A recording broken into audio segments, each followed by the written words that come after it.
Hi there, my name's Vince from mymatevince.com, and in this video today I'm going to show you how you can connect up your Xbox One S controller to the Xbox One S console. So the two buttons you're going to need are going to be this little sync button up the top here, this one here, and also if you have a look closely at the Xbox One S, you will see that there's a little button down here just underneath the Xbox sign, and you need to press that button as well. So let's turn on our controller to begin with, just to make sure that it's not synced up.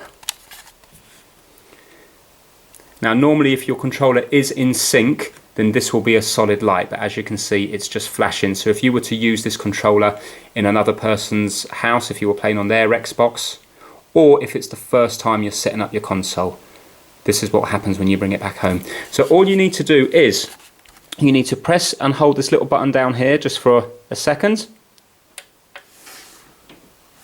and then it will start flashing, and then you just need to press and hold that for a second and it will start flashing.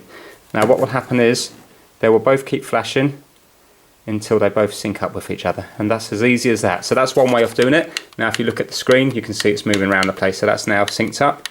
Now another way of doing it is, this is an older Xbox One controller, so these controllers will also work with the Xbox One S, and also the Xbox One S controller will work with the normal Xbox One. So let's try this one using the plug and charge kit.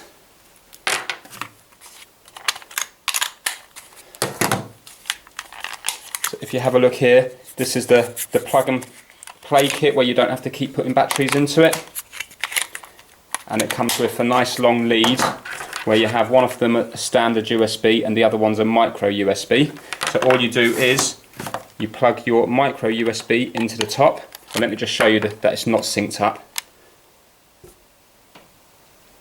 So yes, I can sync it up by using the buttons again, but this is just another way of doing it. So I'm going to plug in the micro USB into the top, like so. And then if you have a look down on this side here, we have a little USB port that we can plug the lead into. There's also two ports around the back, but it's just easier to use a USB port at the front. So I'm going to plug the lead in there, like that. And there we go, that's synced up already, and we even get a little light on this special charge and play lead to tell us that it's charging up. And if you have a look now, again, it's moving around the Xbox. Okay, so that's one way. Now, if you don't have this plug and charge kit, you can buy yourself one of these micro USB to USB leads, or if you've got any Android device in the house, you'll probably find that most of the Android phones from the last few years, the charging cable is already a micro USB to a USB. So here we have the micro USB to USB. So let's try it on this one here, using the Android phone, cell phone charging cable. So turn this one on, and again you can see that this one has got no sync. So we just plug in the USB, micro USB, and then the other ends into here. Now obviously this cable would be too short to actually use, but when you do it this way you don't have to rely on your batteries, then you're using the power from the actual console.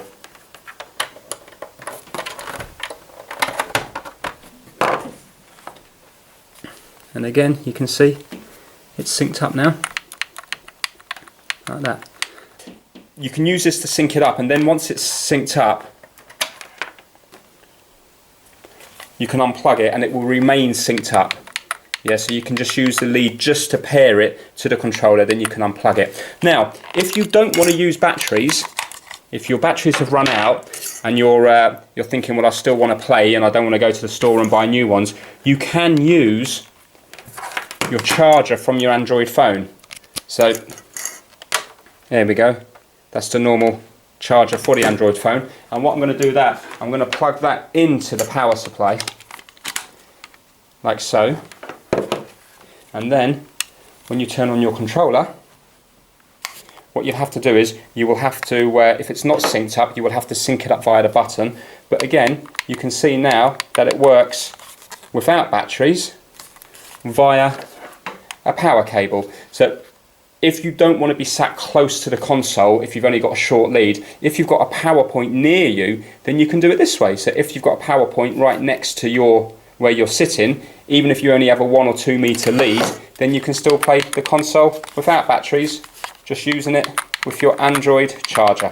Okay, I hope you found that useful. Take care. Bye now.